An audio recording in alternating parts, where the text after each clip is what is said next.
I'm gross now. I've been talking through burps. I never used to do this.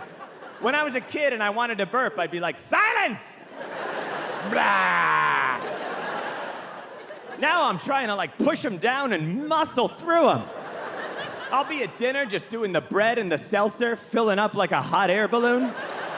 And then I'm like, did you say that you were going to Italy? We have a travel agent. She has a travel agent. I'm going to the kitchen. Does anyone need anything Does anyone need anything? Just take a pause, John. TBTL.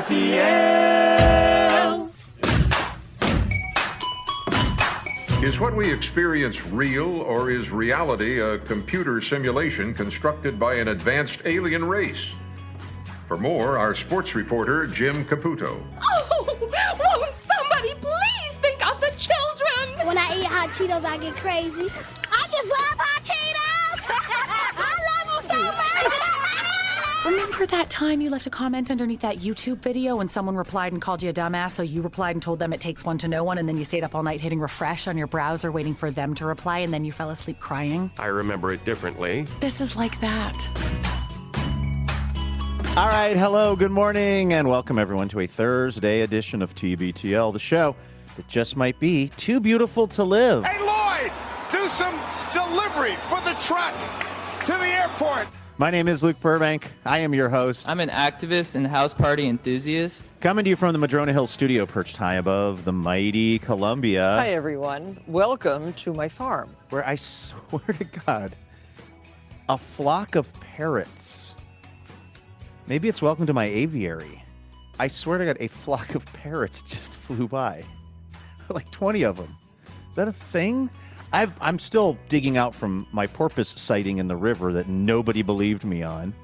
But I think some parrots just flew by. Anyway, I'll try to focus on the important things like episode 4727 in a collector series. Let the fun begin. Which we've arrived at today.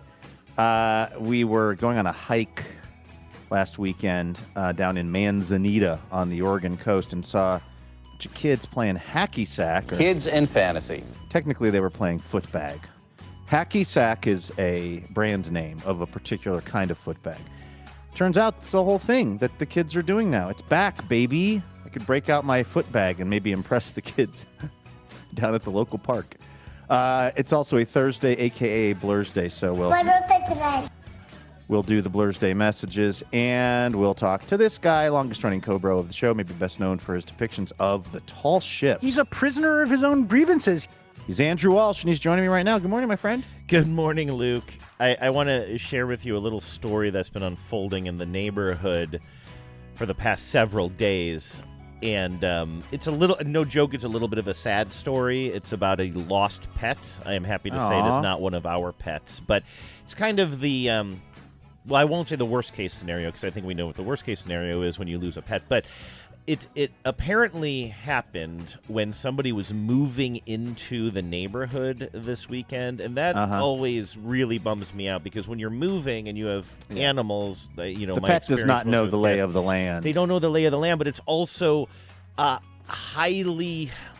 a much more likely time to lose track of a pet. You know what I mean? Yeah. Because your doors are open that aren't usually open. You know, again, my experience mostly with cats. So, you know, and I've also moved in and out of a lot of places, and I've had cats most of my adult life, and there's like, oh, we got to prop doors open for the movers. We got to move the cat into this room or this. Everything gets disrupted, and the chance of a cat getting lost in this scenario is the animal that's missing? The animal in this case is a cat. And yes, then you add on the layer of, well, if you lose this cat in the new neighborhood, well, the cat doesn't know what it's coming home to or where its new home is, I should say. And if you lose it in your old neighborhood, well, you're not there anymore to wait for your cat to get home. And those stories are really heartbreaking. And unfortunately, that's where we begin today. But there's a little glimmer of hope in this story, but there's a dazzling detail in one of the initial emails that went around that I just cannot let go of, that I think is so funny, and maybe one of the reasons why I want to find this cat so bad. So we got a note on Sunday from one of our neighbors that says, I just spoke to a man who lost his cat. He says that he's moving in, and his cat jumped out the window of his car near our neighborhood. He's walking around the neighborhood right now to see if anybody has seen his cat. The cat is orange and white with a white head and an orange and black tail. I've now seen photos of this cat, Luke, and it's absolutely adorable. Let's see here. We have his contact information. If anybody sees him, let him know. So anyway, so that was the original email, and I get really invested in these things. I was driving. I had to drop something off at our friend Phyllis's house the other day, and I noticed that there were like big lost cat, like a lot of lost cat posters, all for one particular cat in her neighborhood. And I am such a I guess I'm just I have so much empathy now for people who are in those situations. I'm like, I think of it more as a hero complex. No, because I haven't found any cats or anything. I haven't done anything heroic. But when I see those signs now, like somebody just absolutely plastered Phyllis's neighborhood with signs, and you're just like, if you're doing, and they were all handmade, they weren't like photocopied or anything. I'm like, oh my god, this is a family that is just really, really, really missing their cat right now. And imagine being a cat that goes missing and you don't get the full treatment. Oh, I know. I know you're just smoking like cigarettes behind the 7-Eleven. Just like, can I get one? Can I get one decent poster? Look at those other people. Yeah. Look at Meow Mix's parents, Mr. Meow Mix. He's everywhere. They're going crazy, and you guys aren't doing anything for me. Now, my family put up one sign, and it's on their porch, and it's a bad angle of me. You can totally see my white spot. Exactly. Now, you said that there was a dazzling detail about this little cat. So when I saw that first note, I was already like pretty invested in this.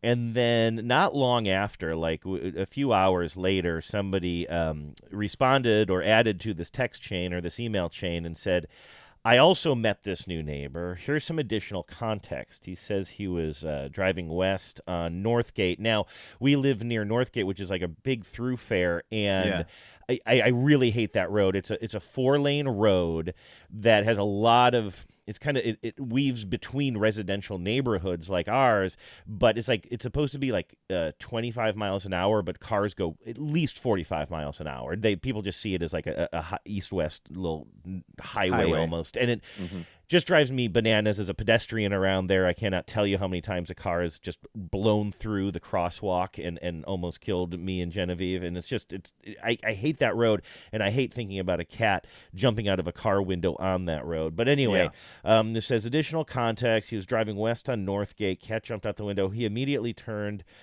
into the first street, so kind of giving us some idea of where to look for this cat. And then the next line is, the cat's name is Donatello, named after the Ninja Turtle, in parentheses. And what those parentheses hold is so special to me, because that isn't relevant information at all for this cat emergency situation. Even having the cat's name is important. But that's named after the Ninja Turtle. So what Spinning I love on is its shell. Did the person with the lost cat volunteer this? Did my neighbor in conversation with this person say, "Oh, like the Ninja Turtle," and then the new neighbor confirmed it? How did we arrive at, in parentheses, named after the Ninja Turtle, and why is that important for this email thread? But it is important because to me it just makes me want to die for this cat. I want to go out there, and there's where the hero complex comes in. I want to find this cat. Let me tell you some more about this cat, Donatello, named for the Ninja Turtle. If it has any of Donatello, the Ninja Turtle's characteristics. Oh, good with computers?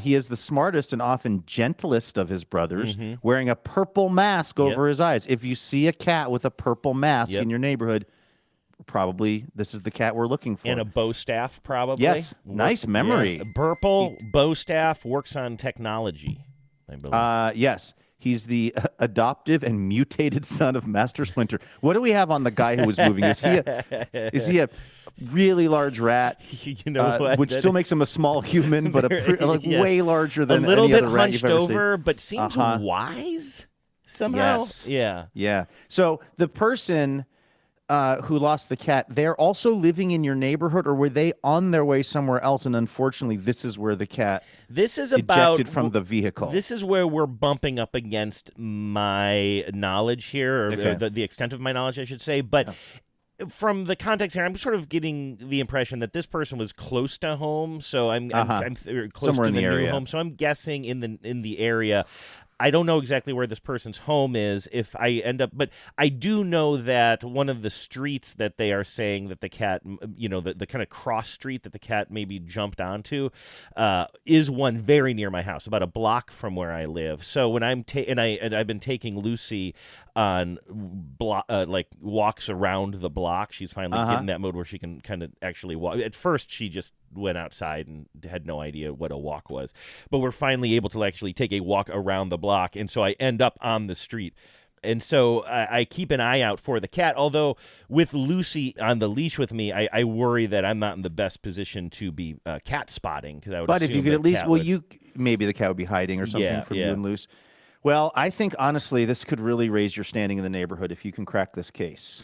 And I told you there's a glimmer of hope. I had sort of forgotten about this. I did want to, because I saw the email about Donatello, named after the Ninja Turtle, on Sunday, and I meant to mention this to you earlier in the week because I found that so endearing. The reason it popped up right now on the show is because just as we were beginning the show, somebody thinks that they might have seen the cat on their Ring camera.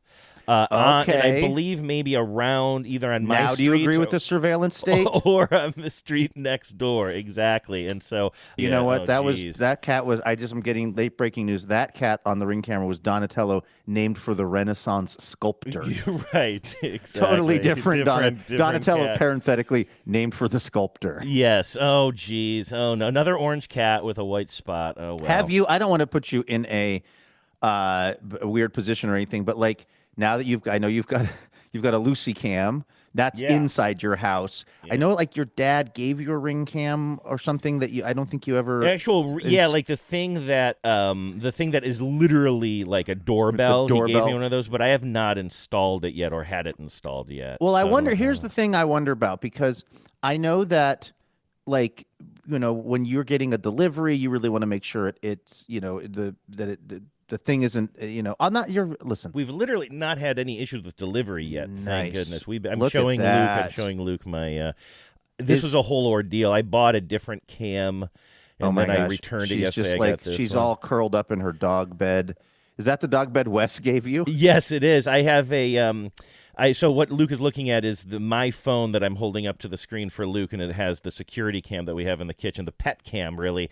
It was a little bit weird. I originally bought a camera that was specifically for pets. Like, what's the difference between a security cam? But I bought it at the pet store, but it was like this whole mishigas because I made sure that they had the one I was looking for in stock. I did all of my research, and then I show up, and there's like this sort of obsequious guy at the front who I just did not like his kind of tone. It was one of those, like, at the pet store? Yeah, like I know most of the workers at the pet store because I'm there so often. I don't like have a rapport with them or anything. I just recognize their faces. And but there was somebody new on the weekend, and I just heard he was one of those guys I could just tell was a pain in the ass by the way he was being extra friendly to everybody. Does that make sense to you? Like, you hear somebody who's being so outwardly friendly that you know that they're a bit of a pain in the ass? I'm trying to picture them. I mean, I know what it's like when someone seems like they're being phony, I guess. Yeah, just sort of had a little bit of a, if I can maybe get, everybody's hero, Holden Caulfield on the case. Go but catch her in the I don't rye know. on There's it. just something about him. I heard him like, I don't know. Anyway, I heard him talking to customers before me in the line, and there's just something about his tone. I'm like, oh, this guy's a bit much. And then I get up there and I say, hey, I'm here to pick up this camera. I hadn't ordered it or anything, but I was on the website, and I wanted this particular camera. It was about $100, and I thought that's just basically what they ran. And then I said, and look, it says here that you guys have it in stock, and it even says, like, it's in this store, and not in this store, or whatever. So I show him my phone because I just know this is going to be a pain in the ass. And then he does that thing where he pinches something on his collar or whatever. His little radio. Yeah, his little radio, and he starts talking to some. He doesn't tell me he's going to do this, so it's unclear when he's talking to me and when he's talking to somebody else in the store, assuming he's talking to somebody else in the store and not just pretending he's looking for help elsewhere. But I can just immediately tell from his body language that he's going to tell me they don't have what I'm looking for, which he does say, oh, we don't have that one. And I say, well, it says right here that it's in stock in the store. And he says, yeah, I used to work at Verizon. That stuff's wrong all the time. And I'm just like, why are you bringing Verizon into this conversation? I don't care about your work history, and don't talk down to me. And then your system's broken, and you can say, "Oh, sorry about that." But also, I didn't believe him. So anyway, he said, "Oh, we can, we have other models. Go to the end of this, aisle and look there." Which I'd already been there, and I couldn't find anything. So I said, "Could you have somebody meet me there and help me find what I'm looking for?" So he reluctantly does that. An employee who is so much nicer than him. Thank God you didn't get him. No, he did say, he's like, "Well, head over there." He's like, "Somebody will meet you over there. If nobody shows up, I'll be there in a little bit." And I was like, "Oh, God, help us all." And so then I'm standing over there, and then another employee comes up, and she's the opposite of him. She seems to actually care and doesn't talk down to me. And she's like, "Oh, yeah, I'm sorry. I'm the one he was talking to. We don't have that one that it says we have in stock, but here's one. I have this one." And she's just showing me the empty box that sits on the shelf because they don't put the actual technology in the boxes for thieves to take. No, or whatever. The technology is back with the razors and the birth control. Yes, exactly. And the diapers. And the cool thing about the camera I was looking at is it can remotely distribute birth control to your pet while you're gone. States, for the time being, depending on what the Supreme Court has recently ruled. You can talk to your pet, you can listen to your pet, and you can push a button. Methylpristone available on demand. I guess that's okay. Not technically birth control, but anyway. Okay. Anyway, so I like her better, and she's like, "Oh, I actually like this one here." She's like, "I use this one," and it was like a different brand, and I was like, "Oh, that's great." I'm like, "I'll take that one." It's like literally a quarter of the price of the one I was going to buy. It also just looks like handier and better for me anyway. So I'm like, "Great, I'll take that one." She's like, "All right, come. We'll come with me. We'll go up to the cash register and I'll unlock it and get it to you." So then I'm standing there by the cash register. Now I'm in sight of my, for some reason, mortal enemy now, and he and I are kind of making some small talk. And then I really wish I could have been a ring I don't know why cam on the wall I don't know watching why I didn't like what this guy. about this guy so rubbed you the wrong he way. just seemed like obsequious in this way that seemed very, like you said, sort of phony and whatever. And so, and also just being like, "Oh yeah, no, these things are wrong all the time." Not like, "Oh, I'm sorry, there must be a mistake in the system." You're like telling me about your old job. Like, I just don't care, man. And somehow I knew he was going to be a pain in the ass before I got there, and he was. So anyway, so I'm waiting for her to, get the camera, my new camera, out of the lockbox. She comes and she's got this look on her face, and I know immediately what she's going to say. She's like, "We don't have that one. We know have what they need? They need a camera that's continuously monitoring the supply of cameras." So she can just look at it and go, "Yeah, there's no cameras back there. I'm sorry." So anyway, I'm excited about this one. I can't remember the name of the brand now, but it's like something 360, right? The one that she's talked me into, which is like, I don't know, like $35 or something compared to the $100 one I was going to buy. And now I'm like excited for this $35 camera that wiggles around, and you can, kind of trace not track the movement of your animal, but you can remotely control what the camera is looking at. Or aimed at. And anyway, so she's got this hangdog look on her face, and she's like, "We don't have that one." And what is she holding in her hand is a smaller version of that, like that one that she liked, only the mini version, which was like $28. But I was like, I just have a feeling that's too cheap.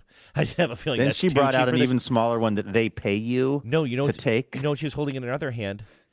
The one that I showed up for, the one that I knew was in the store, the one that I tapped on my phone and said, "It's right here on your website." And he said, "Oh yeah, I worked at Verizon. That's often wrong." I'm like, "What the hell does that?" I knew they were wrong. Now, technically, it was the nice employee's mistake. So I want to somehow continue to channel my anger towards this guy, even though it was the fine. nice woman who made the mistake. I never let the reality of the situation affect who I'm mad at, Andrew. I'm so sorry. I did not mean to get this deep into this saga, but clearly I needed to get this off my chest. But at this point, I don't want to buy the $100 model anymore. I've tasted. You've seen the light. You know that there is, in theory, a $35 version. So then I get the mini one. She's like, "It's the same brand as the one I have. It's just you can't remotely control where the camera is aimed." I'm like, "I'll give it a shot, but what's your return policy?" She's like, 60 days or something. I'm like, "All right, I'll just take it home."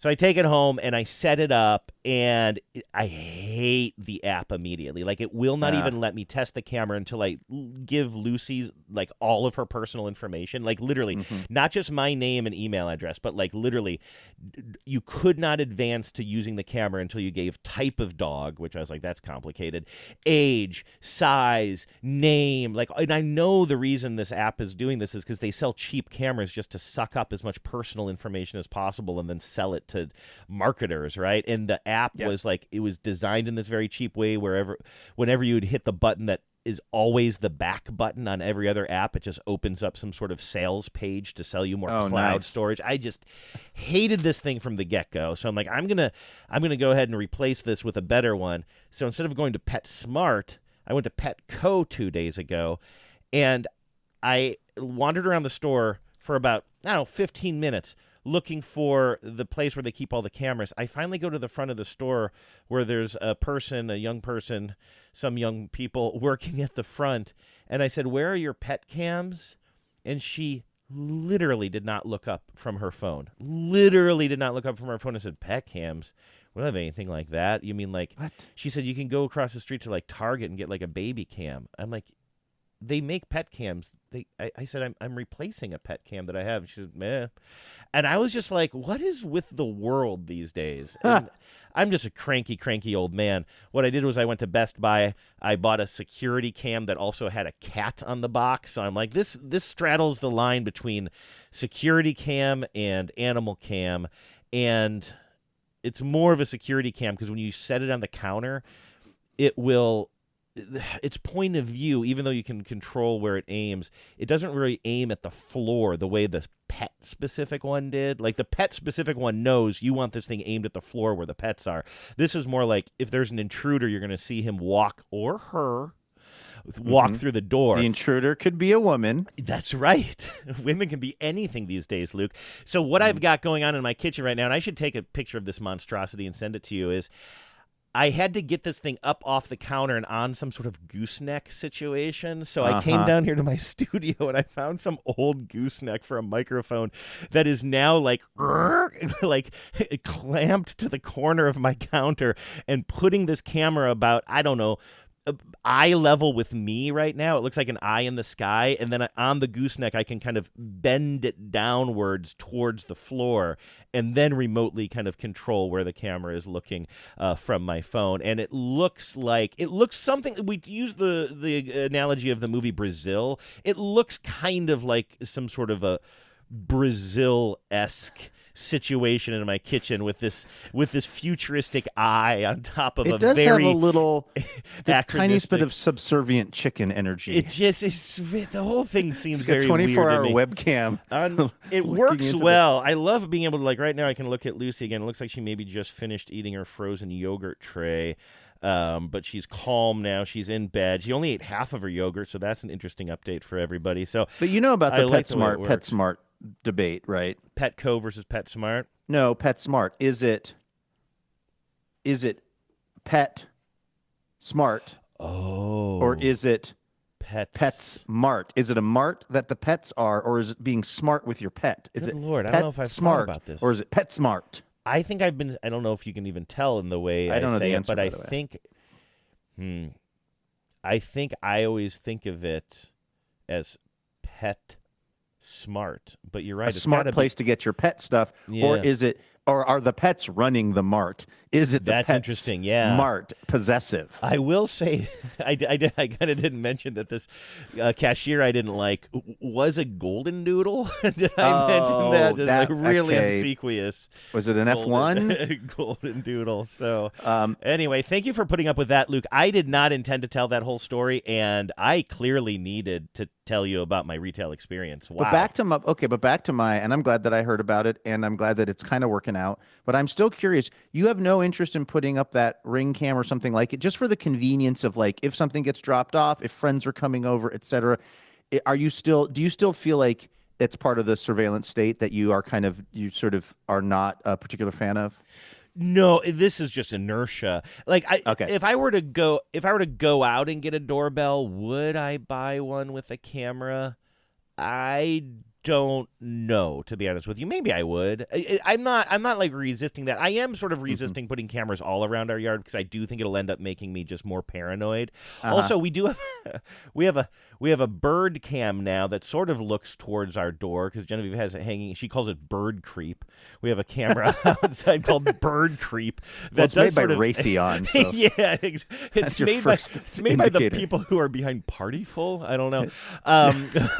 But anyway, yeah. So it's not about I'm not like fully resisting. Right. It's just like I just don't get anything done. I just like this Ring cam has been sitting in the drawer now for 3 years just because I just haven't. Maybe I should ask our contractor. Well, I did the worst of all worlds. worlds. Our contractor to install it for me. Yeah, get it ask in the there people from Auburn by election day. They'll make it 3 inches too tall, but then they'll fix it. I did the worst of all worlds, which is rigged this whole joint up with security cameras like a real good paranoid American homeowner, but managed to buy the wrong ones that are just constantly. I cannot not recommend the Blink camera system enough. Too many negatives in there. Don't get the Blink camera system is my point, because they're constantly going offline. They're constantly like, I didn't want to do the whole thing where they're wired, permanently, like their power source, because they're kind of spread out. So I just have this is telling people now, I guess they can come over and rob me stupid, but it's like I have all these cameras. I mean, they're pretty discreet, but I have all these cameras up and none of them are ever working. So I both look like a kind of some sort of paranoid case, and they're not actually they're actually doing what I sort of bought them to do. But you know what a secondary purpose of this new camera is, and I might have mentioned this to you on the show. I think it was yesterday, whatever. The first morning that I woke up with this new camera, I looked at my phone and it said Lucy Cam is offline.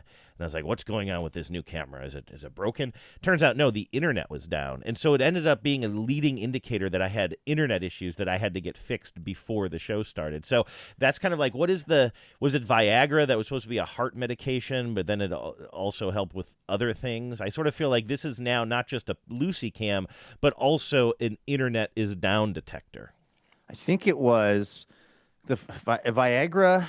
That might be the origin story, and if it is, it's the funniest one. There was the one that was supposed to be for something. I think it was supposed to be for reducing your prostate size. I think that was finasteride, and then they just noticed that it was growing more hair for the guys. Oh, that's probably what I'm thinking of. That's probably what I'm thinking because of. the idea that like you take a heart medicine and you go to the doctor and it's like, how's the heart situation? Not great, but I am no. Like, how's the like heart a situation? teenager again. I got good news and I got great news. Just walking around. I've had 7 heart attacks just because I have been an absolute animal in the sack with my wife. Sorry that if I seem distracted there, because there is, and I'm also sorry that I just keep narrating things that are out of the frame everything's out of the frame for the listeners because this isn't a visual thing, but there is a bird that is now sitting. I know I don't know if you were paying attention, but I do think a flock of wild parrots flew by earlier, which I do think is a thing. There is this little red kind of breasted bird that is sitting on the bamboo in my yard that is the most brilliant, like its plumage. I mean, it's teeny tiny. It might even be a hummingbird, but it's like metallic. The red in its body, like the sun is hitting it in just such a way, and I was trying to get a picture of it to send it to you. But anyway, that's why I seem distracted. I'm also a little distracted, Andrew, because I think, possibly going to unload my riding lawnmower later today to the guy from Craigslist. Remember yesterday I was telling you how he was initially seemed very interested, and then I didn't hear back from him, and then I was going on and on about how Craigslist is just the strangest kind of ecosystem where you'll list something and people will be like, okay, I'll be there in an hour. And then you never hear from them again or whatever. I thought that was what was happening to me. That was not what was going on with my guy, Josh. When I got done with the show, he had emailed me back. He had said, sorry for the delay. I just saw this. But would tomorrow work? And he's involving a lot of emojis, a lot of sunglass emojis. Oh, I like that. That sounds cool. And also just, you'd think that if this was a bot or a scam, you'd think that the people who do the scams would have figured out sunglasses emojis and you've got me. But I don't think they have. This has the ring of truth. This has the feeling of authenticity. I said, how's noon? He said, noon works great for me. I'll bring my trailer. he said, what's the area so I can estimate what time to leave? You can give me the address now or when I'm on my way. Either way works for me. Thanks again. And then he looked up I gave him my address, looked up how far it was. Again, 2 sunglass emoji guys. He says, 1 hour, 21 minutes from my home. See you at noon. And then right as we were starting the show, on my way. So this guy is hyper communicative. And now what I'm worried about is the negotiation. Is it going to be one of these things where, because I used to do this when I would buy, my first cars and stuff, I was taught that you let's say they're selling the car for $800. You bring $700 cash. That was the move. Really? Did you ever buy a car? Did you ever buy a car like that from the Little Nickel or from, where you saw a for sale sign in a car and you had to go do the negotiation and all of that? No, maybe the very first vehicle I had was a used Dodge Caravan, 86 Dodge Caravan, but my dad did all of the negotiating on that. I don't even remember where we got it. I just remember me and my dad, because I really wanted because I'm a cliche, I really wanted a VW minibus, right? And so we were looking at those and Vanagons, but everybody was just kind of like, you don't want this for your teenager's first car. It's nothing but a pain in the ass. So unreliable. So I got the next coolest thing, which is an 86 Dodge Caravan with fake wooden sides, which I did end up loving. But I just know that my dad was a big part of that process. And then after that, I was buying cars from people I knew or that kind of thing. We had different levels of parental intervention in our lives. My first car I bought, it was a Honda Civic that I bought off of a guy in the U District. It was a 5-speed. I had never driven a 5-speed. I just drove it home, maybe in first. It was so, but I do think that, I don't know if I did the move then, but throughout my life when I was buying a series of cars that all would ultimately just turn out to be complete lemons. Well, not lemons. They were just all cars that were old and not, had sort of served their purpose. But the move was always you show up with a little bit less money than they're asking for, but you have it in cash. And then they're just going to give it to them. And then they're just going to say, okay, because basically they're ready to be done with the thing. And you've done that? Did you actually do that, or you just heard of it? And did you literally only have that amount of money, or did you have the other? Did you have the extra hundo in your other pocket or your shoe? No, because I think I always thought if I were to say, okay, I've got $700 cash, take it or leave it, and then he was like, leave it, and I was like, okay, I have $100 more in my shoe. That would just be it would really feel awkward. so manipulative. Yeah. I mean, it's manipulative to show up with not the amount of money they're selling the thing for. Yeah, it is. And it's funny, too, because, my mom is such a wheeler and dealer, and in a lot of ways in life, I'm anti-wheeler dealer because of just basically childhood trauma around it. In other words, just I'll take it for whatever it is. I don't want to debase myself. I don't enjoy, it's not even, for me, it's not debasing. Whatever it is, somehow kind of there are certain kinds of negotiations that make me feel just uncomfortable. And just kind of I just would rather pay than have an awkward conversation. Me too. For some reason, when I was younger and with these car things, maybe I just literally didn't have enough money for what they were asking or not. But see, if this guy shows up, and I'll just tell you, Andrew, I don't care. I'm an open book. I think on Craigslist, I said something like $700 for this thing because it was $3,000 new. It needs a $150 battery, and then it would presumably work just fine again. And I was just testing the waters. That's a good deal. Yeah, that's okay. This is the other thing I learned about selling stuff online or back in the day in the paper. In fact, that same brown Honda Civic that I drove home from the U District, years later I decided to sell it. Well, I didn't decide to sell it. What happened was I needed to pay the copay on Addie's birth, which was $800 to her maternal granddad. She was her mom was on his coverage through PepsiCo, who he worked for, and thankfully it covered the birth somehow, even though it wasn't his kid, it was his grandkid. I guess it was a medical procedure for his daughter, but there was a copay that wasn't covered. That was $800, and I was on the hook for the copay. The only asset I had was this Honda Civic, so I've got to sell it. I got to scare up some money, and so first I'm trying to list it for whatever the Kelley Blue Book on it is, whatever the max I can get for this year mileage of this Honda. And I've got people coming over, but they're just it's such a pain. Everyone's, trying to lowball me. I remember a guy doing a compression test on the engine, he had all this equipment, and it was always a hassle with everyone. And then I just realized, oh, you know what?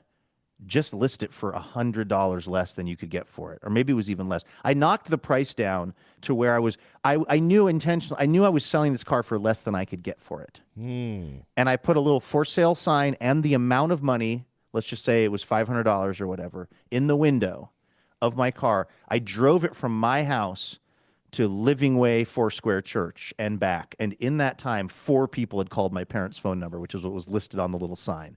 The first guy who came over gave me the full amount I was asking in cash and took the car with no questions asked. That's so interesting because I always thought the mentality is the opposite of that. You're always supposed to list something for, let's say, $100 more than you know it's worth, because everybody who enters these negotiations assume it's like the standing ovation or the encore. The We all encore at the know. end of a show. Yeah. Like we're at that show at the Showbox this weekend. I'm like, do we really have to do this charade? Like, just play the next 3 songs. Play the most popular song. Like, come on, let's just do this. And I always feel like a fool. But I feel like that's what you do. You're like, okay, I want to sell this record player. Add $10 to it because you know that the person, they don't feel like they got the full experience unless they negotiated you down. Well, that is the school of thought. And by the way, there's probably some logic to that. But what I realized is if you don't want to have to deal with the hassle and the dicker, like what didn't happen when I had listed it for, let's just say $500 when I could have gotten $800 for this car, was nobody tried to knock me down another 100. This guy just showed up with the 500 and was like, there you go. And that alone had some value to it for me. And so I just kind of like, in fact, that's just been the case with anything that I'm selling. So yeah, could I get more for this thing? Maybe. Do I want to have to have a hard-nosed negotiation? I'd rather someone just is stoked to get it and takes it off my hand and is putting sunglasses, smiley emojis as they're driving up from Oregon City. Now, here's the problem. If he offers me $100, I'll still take it because I just want this thing out of my hair now. Although he's the one who's going a long way to get this thing, and you got to bite right away. So I wouldn't undersell yourself. I think this is a great deal. Did you go online and sort of do at least a little bit of research about like how these things are selling at what I went price on points? Craigslist for the area, which is actually technically the greater Portland area, and looked up riding mowers. First of all, no one was trying to sell one of these. I feel like, here's what I think. The kind of guy who looks to buy a used riding mower is not the kind of guy who is really worried about climate change. In other words, I feel like riding lawnmower guys and EV guys are not typically the same guy. Like all my neighbors that have riding lawnmowers are all gas mowers. All the ones that were for sale, the used ones on Craigslist, gas mowers. Like I kind of feel like I sort of, I don't want to say I bought a lemon, but I guess it just seems like the kind of guy who's like looking around on Craigslist for a used riding mower seems like, and I'm just kind of, this is just my speculation, the kind of person who'd be like, EV, what the heck? So the fact that I found someone who really wants this Ryobi, I'm kind of psyched about it because there were no, what do they call it, comps in the real estate business. I couldn't find anyone who was trying to sell a mower like this used. Well, that's interesting, and I'm certain, this is your experience, so I'm not saying you're wrong, but my initial reaction is different to that. My initial reaction is the reason you're finding a bunch of gas-powered stuff online is because people are getting rid of their gas-powered stuff because the electric stuff is so much better. Like, I would assume that, like, major operations are switching to electric as well. Like, I'm sure, like, I don't know, the grounds crew of places are probably, like, swapping out gas stuff. Maybe I'm wrong about that because it just sort of seems like there's more and more. The industry is just being pushed towards battery. It should be, but my sense of it is, and again, I'm also just kind of going off a hunch here. And by the way, I'm not saying this is good at all, but I kind of have this sense that like we're in it's not helping that the current White House is doing everything they can to sort of incentivize the use of fossil fuels and make it harder on renewable technology. But like, I kind of feel like we're in a lull around EVs, and maybe it's just where I live versus where you live. I just feel like what I'm hearing more and more from people is that EVs are kind of a pain because for the exact reason. And again, I'm not. You're talking about cars here, right? Yes. Okay. Yeah, I'm just talking about landscaping tools. Yeah. I haven't. Let's see. I could do a little. I could actually do some boots on the ground reporting. My neighbors have some folks that are doing landscaping for them right now. Although they don't have the blower out. The guy had a blower out yesterday, and I think it was a typical one. Like I kind of. Yeah, I don't know. I'm also just shooting from the hip on this as far as I also might have just bought one. I feel like I might have bought 1 year too early of this particular technology. Like if I bought one right now, it might have improved a lot. I just found myself running out of battery life on this thing, even before it went fully kind of like, fully into non-usable mode. It was just kind of like it didn't have as much oomph as maybe I kind of wanted it to do, as I wanted it to. It felt, all I know is I look over at Bob and he's just like on his friggin' gas mower, happy as a clam, just bombing around his yard. And I'm just like only mowing downhill. So again, that might just be the one that I bought or when I bought it. But, it feels like there are some limitations to and I guess what I've heard from people, and again, I think it really depends on where you live, the particular model you have, et cetera. But I know that there are people who I've heard expressing some hassle around the not having enough charging stations or not having access to them. Maybe Elon Musk has them all locked up or whatever. But I just feel like we're in a lull around some of this battery technology, which we shouldn't be. China's not. China's all in on it, and they have these EVs that are apparently so incredible that if they turned them loose in the States, it would put every American EV car maker out of business, including Tesla, because they're cheap and they're incredible. So it can be done. It certainly can be done. But to what end?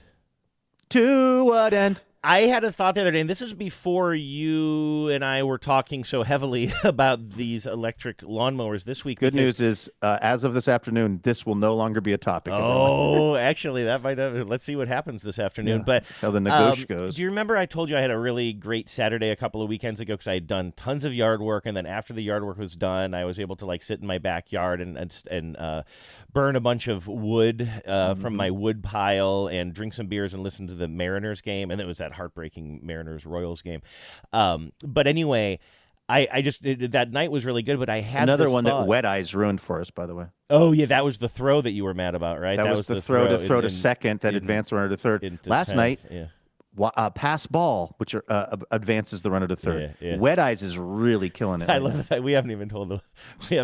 Don't worry about it, listeners. You either can figure it out because you're locked in like we are, or you're Stu, you really you don't. You really just don't need any part of this. Don't need any part of this at all.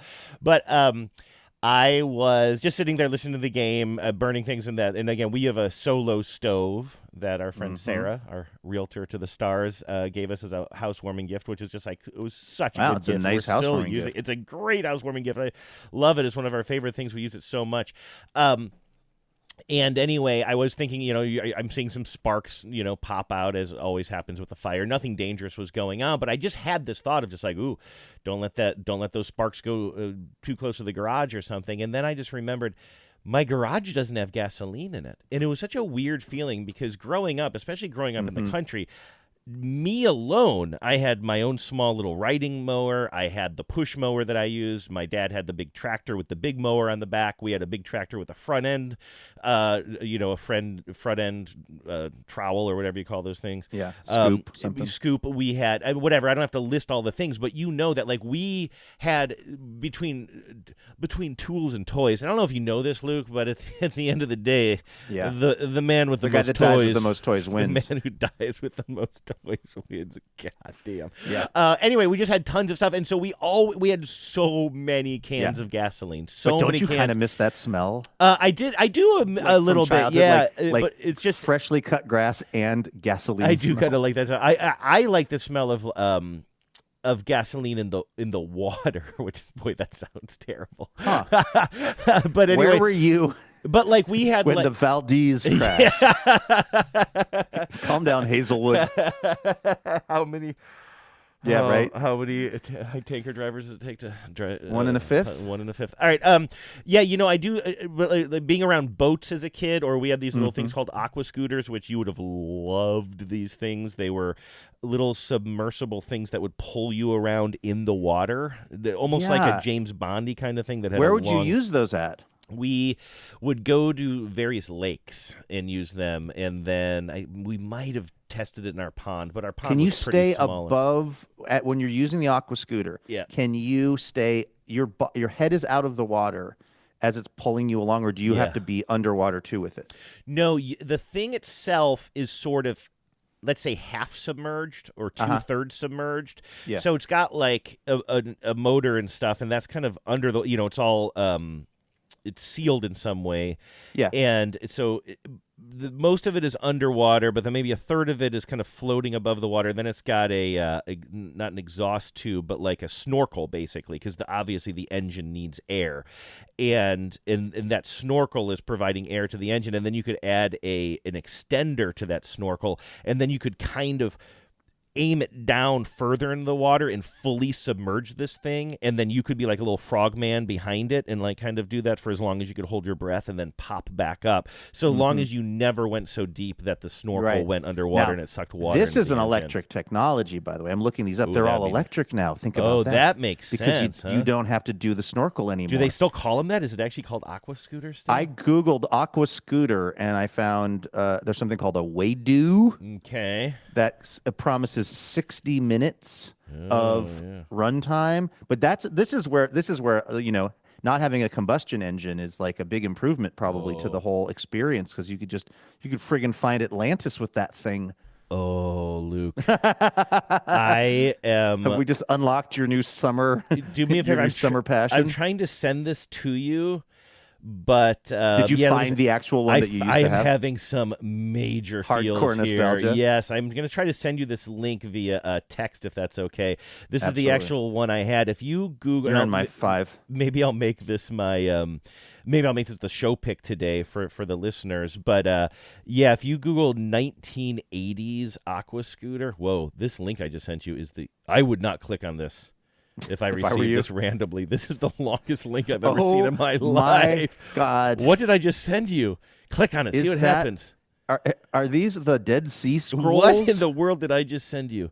Oh, I see. I sent you sort of a Google result sort of accidentally, but are you seeing that orange, blue, and yellow thing? Yes, Italian-made 2-stroke handheld water propulsion device. That's what the thing was. First of all, just aesthetically, it's cool. Isn't so that means it needed oil and gas. Yes, and so that was another smell. And when you take that 2-stroke and then you combine it with like lake water or whatever, like it just that smell, I miss it so much. Which is that is actually so much cooler than I even imagined. Isn't like it awesome? You know me.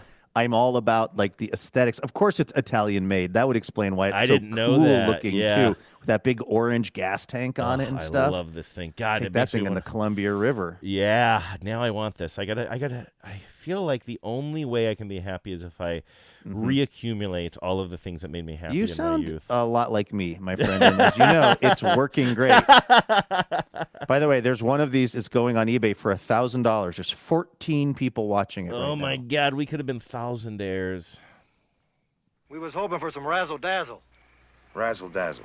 That's right, man. Razzle dazzle. On your mark. On your mark. Get set. Get set. Now ready. Ready. Go. Everybody razzle dazzle. You got to start setting $10 aside from every paycheck, Andrew, and then eventually you'll have enough money for an aqua scooter. That's right. And we get one paycheck a year. So how long will that take? I'm terrible with math. A long time. Yes. The fact that we get paychecks to do this is actually kind of amazing, and it's because we have wonderful people who donate to the show every month. It comes out of their checking account. It goes into the TBTL account. It turns into my salary and Andrew's salary and John's salary.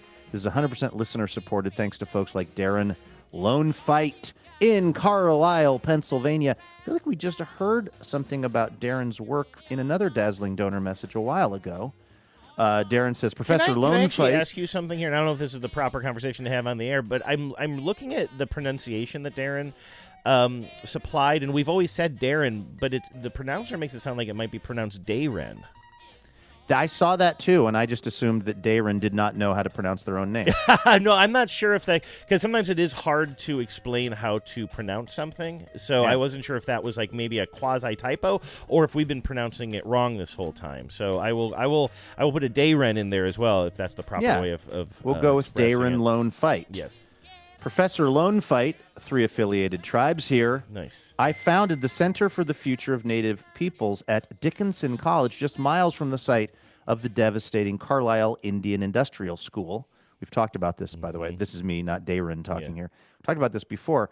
Last year, I handed the reins to Dr. Amanda Cheremiah, who's Laguna Pueblo, who's now the executive director. Shout out to TBTL listeners, some right here in Carlisle, who've reached out and donated and supported the CFNP after past reads. That's That's really totally awesome. Yeah. Tens, helping tens, and tens supporting other tens with their projects and their, I think, really important work like Professor Lone Fight is doing there. Big news, thanks to a $20 million gift from Sam Rose, who is a Dickinson alum, we're building the Jim Thorpe Center for the Futures of Native Peoples, a world-class facility named for the legendary Sac and Fox Olympian who survived that same boarding school. I remember I was into stamp collecting when I was a kid, Andrew, and I remember having a Jim Thorpe stamp. They put him on some stamps, and those were my most valued stamps because he was so friggin' cool looking. And he was like an Olympian. I believe he was a football player. There was like no athletic endeavor that Jim Thorpe couldn't do. What do you call a stamp collector? A philatelist. Philatelist, yes. Not to be confused with somebody who's into vexillology, which I think is flags. I think you're right. Flags, maybe? Yeah. It'll be a destination for indigenous studies, art, ceremony, and community in the heart of campus and Carlisle. It'll be designed by John Paul Jones, the Choctaw Cherokee architect behind the Smithsonian's National Museum of the American Indian. Wow. I mean, That's this is super cool. Where erasure was intended, futures are being built. Holla! Nice. That's from Darren Lone Fight. That is really Dr. cool. Lone I mean, Fight. that's really, really cool to, as he's saying, to sort of like a place like the Carlisle School, which was such an awful and tragic place for so many people, to now turn it into something where the people who came through there and others are remembered and celebrated is like a really good use of resources and a really good way to kind of like take back the power of a place like that. So if anybody's in that part of Pennsylvania or anywhere close to it, swing by and tell them TBTL sent you. Thanks, Darren. Appreciate you. Maestro? On your mark. On your mark. Get set. Get set. Now ready. Ready. Go. Everybody razzle dazzle. It's our old pal, J.C. Clark, there in Tacoma, Washington. JC says, I'm 1,000 years late sending this in, and maybe I'll make it on time. Hello, fellow tens and biz boys. Look, the world is weird. Life as we've known it is rapidly devolving. It's so damn hard. All we can do is get on our aqua scooters and head out into the lake to feel better. I don't know how JC knew to put that in this message, Andrew. It's crazy. She's on top of it. JC, old Instagram friend of mine who, now that I'm not on Instagram, one of those people that I feel like I've lost my parasocial relationship with. We're great to hear from you, and thank you so much for the generous donation. Absolutely. It is so damn hard not to fall into the darkness. I'm not here to minimize the reality of the times we're in, but I am here to maximize the light we can still see. Walk with love in your heart. Strike up a conversation with a stranger, maybe on the E-line. Listen to your favorite song on repeat while dancing it out and singing along at the top of your lungs. Ride bikes with your friends. Tell stupid jokes. Get outside, even if only to sit on your porch and take in fresh air over your morning coffee. If you see something beautiful in person, speak it into the world, for it's all these little things that hold big love, my friends. And if you ever meet a gal in Tacoma, Washington, with a flower in her hair and her name is JC, well, that's probably me. Yeah. Not many of us out here. Please say hi and tell me you're a cool. 10. Very cool. Somehow, even before I got to that line, I just was picturing JC walking around with a flower in her hair. Mm-hmm. That seems like the energy that we're getting from this message and from JC. So, yeah, It's if you're a down. signature look. Can I just say one thing? And I do not like to nitpick on these dazzling donor messages. Obviously, it's your dime. You have shown incredible generosity in order to get these messages on the air.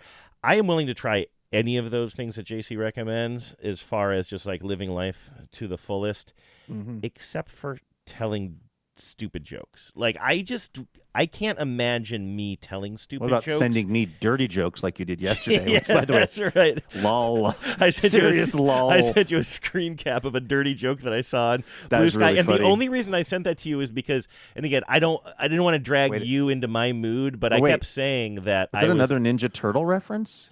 What did I say? No. Was that? I'm trying to remember the No, joke. it was a Shrek. It was a Shrek. Oh, Shrek. It Not was okay. but anyway, I was just like in a mood yesterday, and I got the impression that maybe you were in a little bit of a mood too. And I just kept thinking about that funny, dirty joke that I saw on Blue Sky. So I just sent it to you to brighten your day during the show a little bit, even though we can't I love share that it. we've given the listeners this much information. You shared a dirty joke with me that involves Shrek. Thank you, JC. Let me do this. Let's just do this. I know it's Blur's Days, but let's just do this. We're not that long, are we? I haven't been looking. No, about an hour. There's Cool. not that much to say about Hacky Sack anyway. Cool, I'll just play it for you.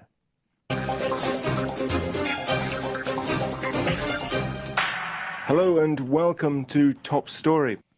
I mentioned at the top of the show that we were out on a hike on Saturday, or about to go on a hike, and we were in the parking lot, kind of down at the beginning of the trail, and all of these kids were doing hacky sack. Like there was two different groups of kids that were kicking it around, I guess playing footbag technically. Is this a frisbee versus disc situation? We don't say hacky exactly. sack. It's a Kleenex brand. versus you know what it really is. It's a Velcro versus hook and loop technology, hook and loop technology situation. Okay, but I saw that and I said to Becca, I was like, oh my God, they're just straight up hacky sacking right now. I can't believe that's back because that was like big when I was in middle school, I think. Now, was their look the look of the hacky sackers of our generation, which was like kind of like 90s hippies like me? No, that's one thing that does not appear to have sort of boomeranged back. They did not. They were not listening to Dave Matthews Band, and or whatever other kind of hippie,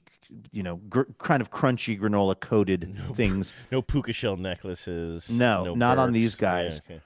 But it just was very. I don't know. I thought it was very kind of sweet. And by the way, these kids were really good at it too. So I was like surprised, I guess, or maybe not surprised, but it confirmed what I saw in the real world when I saw this article by Callie Holterman in the New York Times. Hacky sack mounts a comeback with Gen Z. And it turns out that like these, the high school generation is really getting into hacky sack, and all these different stores just happen to sell them. There's various quotes in the article. There's like a guy at whatever place in, New England somewhere is like, yeah, all of a sudden one day, all the hacky sacks were gone. Like we're sold. Like, and just here's overnight. What's great about it. Pretty much. Well, this is because of TikTok. I mean, it's not strictly a TikTok trend because, again, what I liked was seeing these kids doing an activity together. Sure, that kind of was physical but fun. And it turns out, this is what I thought was actually maybe the coolest part is that because it's 2026 and TikTok and everything, they've created all these like hacky sack team clubs and varsity and junior varsity. Like these are completely made up. These are not real school sports, but there's just this whole imaginary life of hacky sack where like kids are announcing what school they're going to go to play hacky sack at. These are bits on TikTok. These are bits on the internet. So in the way that like, how this like, listen, peace and love to any student athletes that want to do whatever they can do whatever they want. But you know how this thing sort of a while ago started where like if you were like a star football player, a really, prized recruit, you eventually, it wasn't just that you decided you wanted to go to the University of Washington or the University of Oregon or whatever. You then had like a whole ceremony where you like put a hat on that, it's this whole drum roll moment where nobody knows which hat you're going to put on. And then you put on the hat of the school you're going to go to and everyone erupts in applause. Do you know about this? I don't know if I do, to be honest with you. It'd be funny if you I'm surprised it hasn't made its way hat. into your sports radio listening. You grab a Baltimore Orioles hat, and they're like, the guy who did the shrimp. You grab a hat that has two fake breasts on the front of it. You grab a hat that says damn seagulls and it has fake poop on it. You grab the hat that has the fake green hair. Yes. The Guy Fieri look, whatever it is. So yeah, there's this whole thing that happened that started, I think in my awareness of it, started mostly with like football and maybe some basketball players. These were high school athletes that were extremely, sought after. And then it became the thing where if you're any high school athlete that is going to be able to play at the collegiate level, you might not do the full, like I'm sitting at a card table with like assembled family and some small amount of media or whatever, but you would put out it on social media. And again, listen, these kids work really hard. I'm not saying they shouldn't have their moment and celebrate it, but it's gotten a little out of control. It'll be someone maybe playing a pretty obscure sport who's going to a pretty obscure school, and you're like, they're kind of, again, they should celebrate. They worked hard. But the idea that these kids at like hacky sack are now doing this, where they're doing announcements about where they're going to go play hacky sack. I love that. And it's also kind of gotten combined with what I call dude perfect culture, which is like, The Dude Perfect guys are these guys that do these like basketball trick shots and all these like elaborate, like I don't know, they do these Rube Goldberg machines, or they got to do this thing where they shoot the ball from here and it's got to bounce over there, or they throw CDs into a CD player, or like imagine like trying to throw a CD.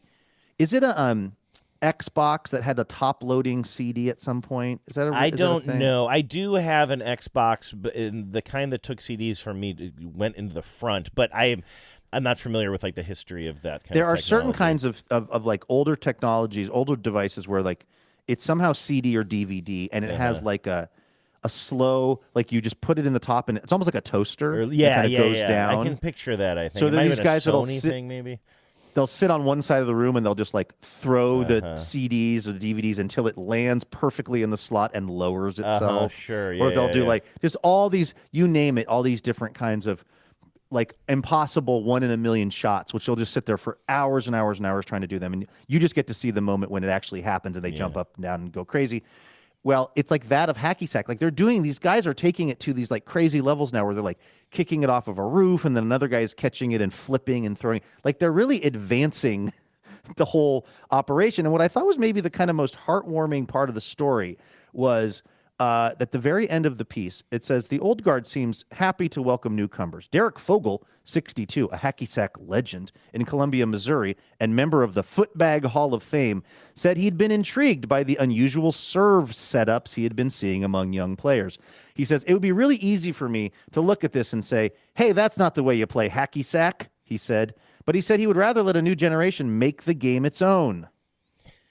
How great is that? This makes me want to play hacky sack. I didn't play it a lot, but it was just sort of omnipresent when I was in high school and college, and so there were plenty of times you just find yourself standing in a circle with friends and hacky sacking. And I'm being serious about something. We haven't given any details yet, as we still sort of figure out all of the details around it, but, we do have a summer TBTLathon coming up, and it is my understanding that if everything goes according to plan, you, me, and John will be staying together in a home again, in a rented home, in an Airbnb type of situation. If you happen to see a hacky sack before this trip, you should buy it. Get my hands I will on do one. the same. Yeah, like that's true too. If they're selling like hotcakes, but that I could see us doing that. Now, maybe my only concern with these things, same with like I don't know, card games or anything, like I could just see you being frustrated with me because you're immediately going to be doing stuff behind your back or something, and I'm going to be like having trouble getting my cement shoes off the ground. You know what I mean? Like, I don't know if this it would is be not going to frustrating. be middle school all over, I promise. Yeah, but I that could would see be us so standing fun. around hacking Absolutely. and sacking. Sacks could be hacked. Sacks could be hacked while we hash out some whatever we're working on. I like this. Totally. I feel like it's a kind of a somewhat low bar to entry. I mean, yeah, some people get crazy good at it, but also just like to just kind of sit around and pop it up off your knee and try to keep it going as long as possible. That just seems like a fun group activity that a lot of people can be involved in. This was cute. At the end of the story, he said, I'd rather let a new generation make the game its own. A group of teenage hacky sackers at Trinity Pauling School in the Hudson Valley of New York recently sent Fogel an Instagram direct message asking him to sign on as their coach. He accepted, and last week he mailed them a box of his old hacky sacks. Oh, isn't that cute? Cool. It is cute.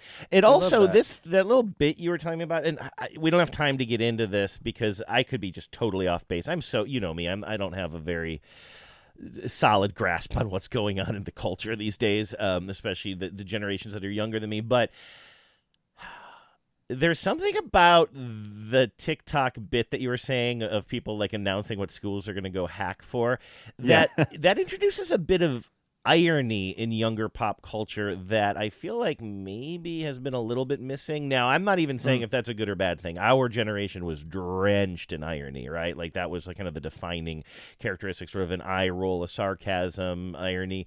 But I feel like there's been a lot of earnestness, which I've really appreciated in younger generations. But the fact that also now there's this bit that's sort of like kind of self-aware and making fun of a sort of a trend of self-aggrandizement. That doesn't seem like the type of thing that I would usually expect from TikTok, and I kind of love it. No, you're absolutely right. Again, it's a fine line that you and I both need to walk here, particularly not having young kids anymore, me and you not having kids. But like we definitely entered an era where it was sort of like, yeah, I think we went from, we're like, maybe not telling our kids they're doing well enough, maybe not enough self-esteem, to like a definitely in certain cases not a lack thereof, and a kind of, like you said, I think a kind of maybe a little bit, a sort of a celebration of a level that I just wonder how good it is for a person at a certain age to be like celebrated that much. Who knows?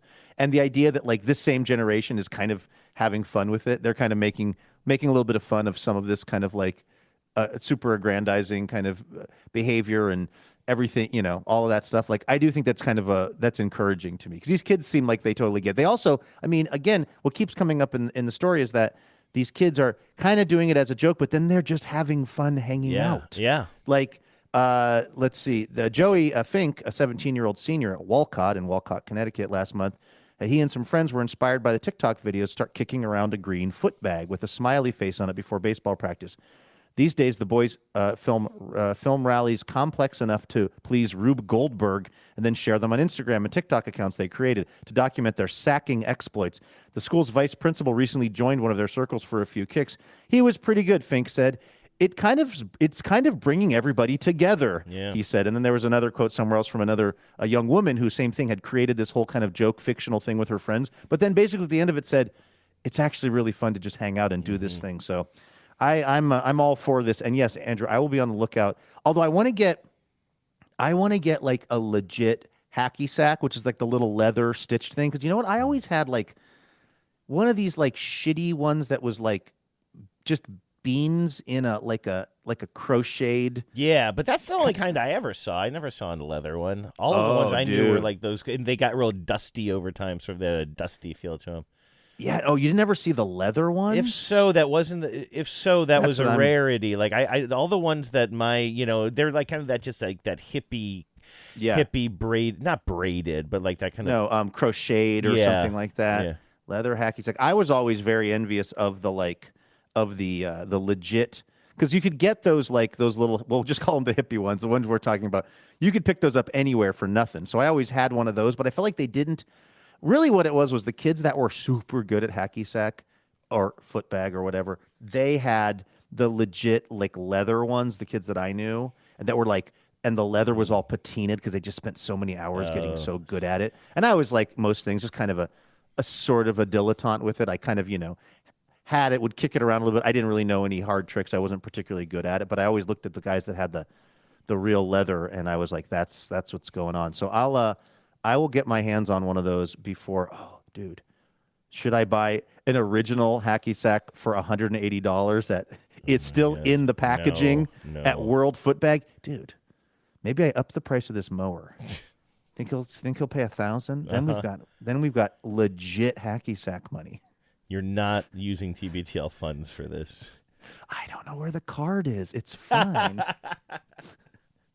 Okay, Luke, I know what you're expecting. You're expecting to hear the bass thumping tones of one Tim Heidecker introducing our birthday/Blur's Day segment, which we will get to in just a moment. But I am continuing to go through the voicemail line, and I don't know if I've fully admitted my situation here. I know I've sort of hinted at it, but like I'm just going to say it. I was like more than 2 months behind on voice messages. Like I had not opened that rusty door of the voicemail machine for a long time. I hate you because you look different. So for the past couple of weeks, I've been trying to catch up a little bit, listening to a few every morning. And I heard one today that I think was from March still, but I want to play it for you. It's a shorty, and I just think it's going to bring, I heard it, and it brought me a little bit of delight, but I think it's going to bring, I thought of you immediately and the delight it will bring you. So before we get into Blur's Day, take it away, Christy. Hey, boys. It's listener Christy from Grand Rapids, Michigan, and had to tell you TBTL was Trivia Savers the other night. It was movie trivia the other night, and there was a screenshot of a movie, and there was a quote with a missing word. So it said, I've had a few, and then the other quote was, a few what? And the response was, a few small blank.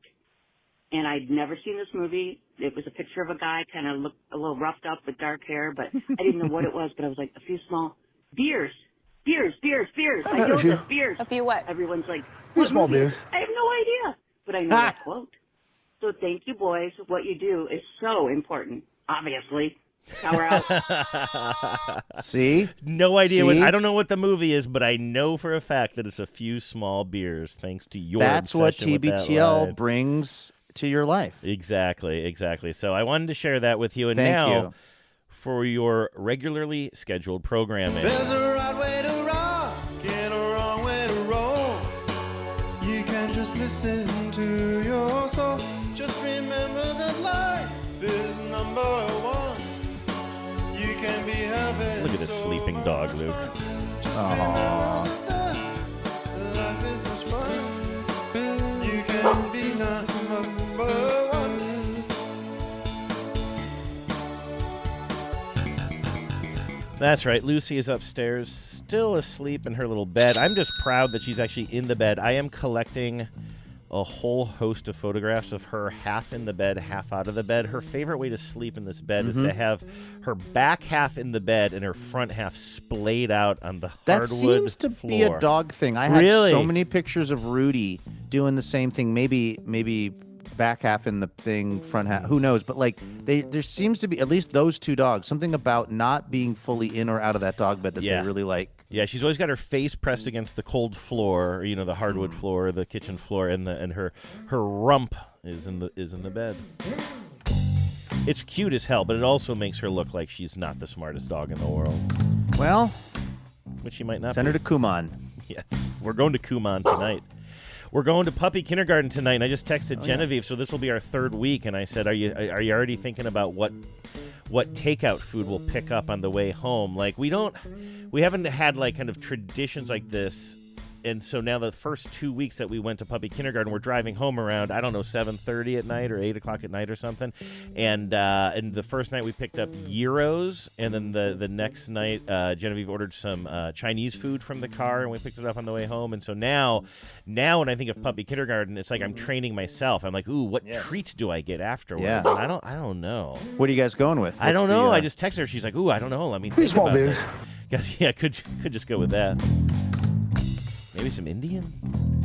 I don't want to go back to the same well yet. Have I told you? Gyro sounds good. Although it is fun to make it a tradition, right? I mean, I guess the tradition could be we get takeout, but also if you get into a specific genre. I've told you this before, but like my consumption of Indian food has dropped precipitously because even though Becca claims that she likes Indian food, she's never. It's never the right night for Indian food, which is well, if you liked Indian food, we would have had it once together in the last 4 years. She's always like, I have a headache. I don't want Indian food. Well, that's a different situation. Brett in the U District says, listener Brett here, wishing my wonderful and talented wife and TBTL ahem progenitor, Amy, a happy Blur's Day. I hope the day is filled with brunch, bike rides, and all the yoga you could ever want. Rockwell, Mac, and I love you no matter what the cats say. Happy Blur's Day, What Amy. are the cats saying? They work for you. The cat says meow. Do you have one of those growing up? You pulled the string? I did. Yeah, the little and it had the kind of arrow that would go around. Cow Yes, says I did. moo. Oh, John says, Rhoda, a true 10 in more ways than one, celebrated another trip around the sun in fine style, ending up at Huber's in downtown Portland for desserts and Spanish coffees. Did I say that right? You did. You said it Huber's, exactly you right. know it? Huber's. Have you been there? Every Christmas, we go to Huber's for the Spanish coffee. It's a big thing. Really? Yeah, true story. Well, John says, Rhoda does not miss an episode of TBTL and says she knows more personal deets and proclivities about Andrew and Luke than the people in her life. And as her partner / boyfriend / primary irritant, I do not feel diminished by this as the show brings her so much joy. Aww. Thank you. That's right. I believe in, what was the name of that person who was wishing Rhoda a happy birthday? John is wishing Rhoda a happy Blur's Day. John, I'm with you. I believe, and this is going to sound like I'm making an argument for polyamory. I believe in the expansive theory of love. The more love there is, the more there can be. So the fact that Rhoda knows a lot about us and loves the show, it's not less love and not less knowing about you, John. And I would just like to state again, I have a headache. My wife. Heidi says, I need to ask forgiveness and wish my wife, Amy, a happy birthday. My wife. Thank God I had this drop today. Last week was her Golden Blur's Day, and I missed it. Happy belated birthday. Thank you for being the orchestrator of this charmed life we are living. Aww. I love you. That's so sweet. I love that. And by the way, joke, the orchestrator of this charmed life. That's how I often feel about my little life over here with Genevieve. That's a very sweet sentiment. I also am guessing that she didn't miss her birthday last week, just forgot to send it into TBTL. Well, it would, yeah, exactly. I'm sure they did something non-TBTL related, but does that count? I mean, if it doesn't happen on TBTL, does it even happen? Yeah, that's a good point.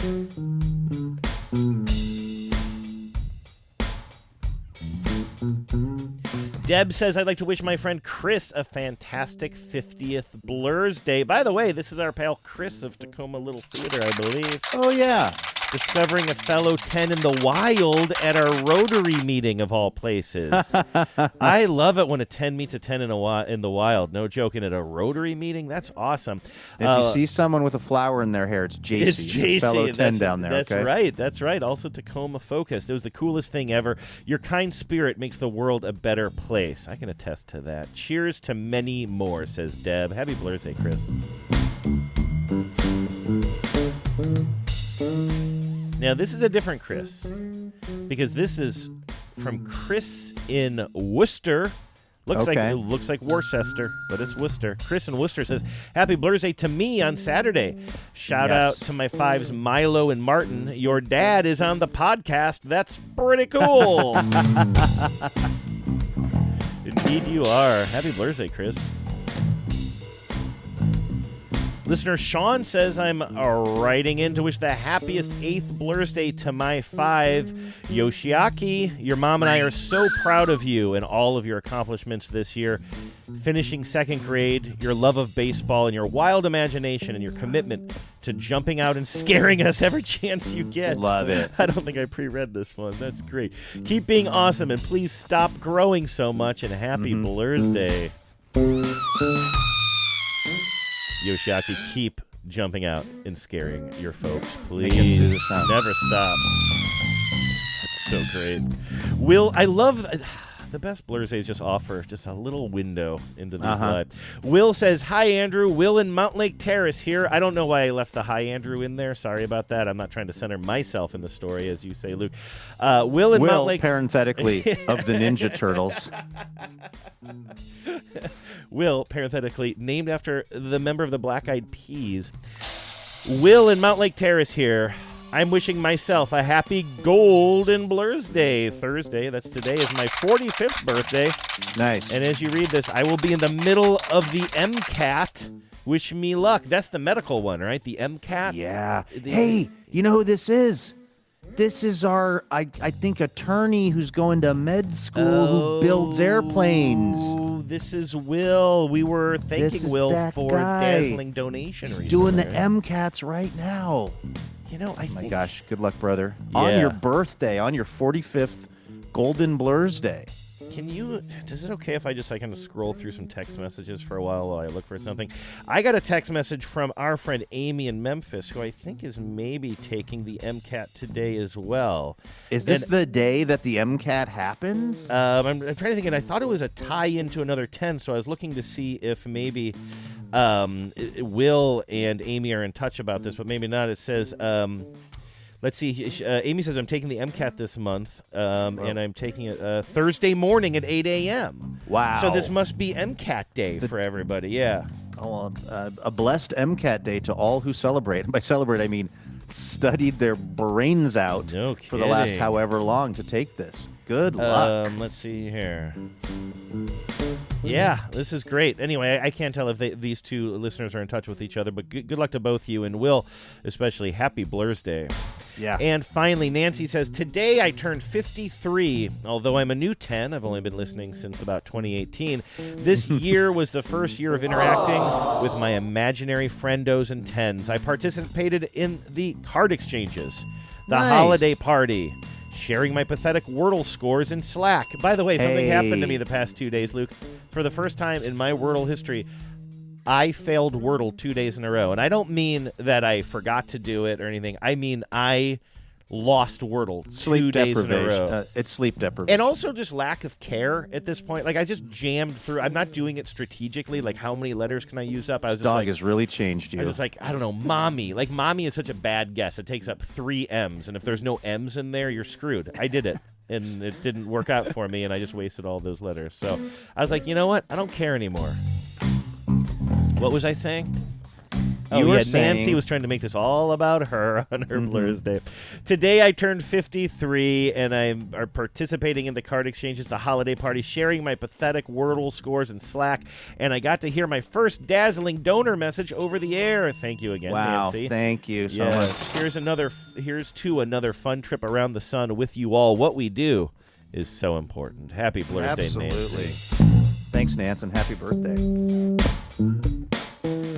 I guess we got to leave it there, although I got to say, that was a fun Blur's Day. I was feeling really energized. I wish we had 100 more, Luke. Well, maybe next week. Cross those fingers. I got to get ready for the lawnmower man to come over, and I hope it's not Jeff Fahey and the lawnmower man. What is it? The lawnmower man is it's a Stephen King thing, right? I saw a Blue Sky post yesterday that said, every time I'm in a possessed car, I think of Christine. But what is what is lawnmower? Every time somebody pours chicken blood on me, I think of Carrie. What is Lawnmower Man about? Do you know? Have you read it or seen the movie? I have not, but now I'm reading up on it, and it's according to AI Overview.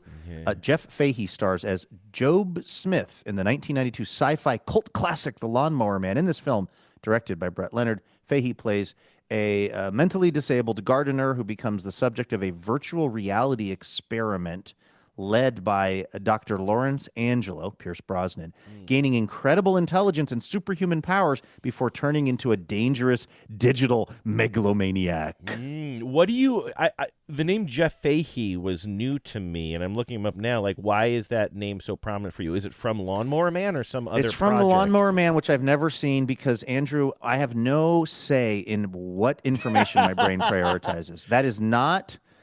need to know stuff. You only brain. know Jeff Fahey as it connects to the Lawnmower Man. Connects to the movie, and I remember I can close my eyes and remember sitting in Matt Smith's basement in Mount Lake Terrace, and something like either was on cable TV or I walked through a room where someone was talking about it, and I remember something in the Lawnmower Man. It goes into this like grid pattern, kind of like in Tron, where it's kind of one of those green net grid things. And I can remember where I was when I learned there was this thing called the Lawnmower Man or Lawnmower Man, and that the guy who played him was named Jeff Fahey. And again, I don't want that information in my brain. I want to remember important things, not that. He was also in Psycho 3, if that means anything that's to what you. you know me. Yeah, the log line is the most shocking of them all. And there's a picture of Anthony Perkins on the poster holding a key out to us, the viewer. And I am dubious that Psycho 3 was the most shocking of them all. 1986's Psycho 3. I didn't even know it existed. Yeah, it feels like they're at that point just trying to like get some butts in seats by saying it's the most shocking. They're like, there's 2 women in 2 showers who are being stabbed in this movie. Yeah. Although famously, right, isn't the whole story with that you never actually see a knife hit? I don't think so. No, Janet Leigh. Janet Leigh. There was just, I think it was all see implied. the motion, but you never see it. But I do think you see blood, I believe. What if Psycho 2 or even Psycho 3 was like more of like a rom-com or something where Anthony Perkins is like, or like a Mrs. Doubtfire kind of situation because he's dressed like his mom, right? I promise you someone could recut the trailer to make it a rom-com or something. By the way, Jeff Fahey has been working steadily. Good for him. Been in lots and lots of movies and doing lots of things. So I don't mean to sound dismissive of his great career. I only know him from the Lawnmower Man. He was in something. He was in the VR version of the game, the video game version of Deadpool. And I guess what I would say is, if we've learned anything about Jeff Fahey, it's don't turn him loose inside the game. Yeah, what are we It didn't go great the first time. God, learn your history or you're doomed Seriously, to repeat it. people, why do I have to be the one reminding you of this whole situation? He's on top. He's a baby on top of a giant mountain Yeah, of he is. tables playing a video game. Yeah, man. All right. Thanks for listening, everybody. We're going to be back here tomorrow with more Imaginary Radio to wrap up the week. Hopefully, I'll see some of y'all down at Livewire tonight, the Alberta Rose Theater, 7:30. Come by and say hi. In the meantime, everybody have a great Thursday. Take care of yourselves. And please remember, no mountain too tall. And good luck to all. Power out.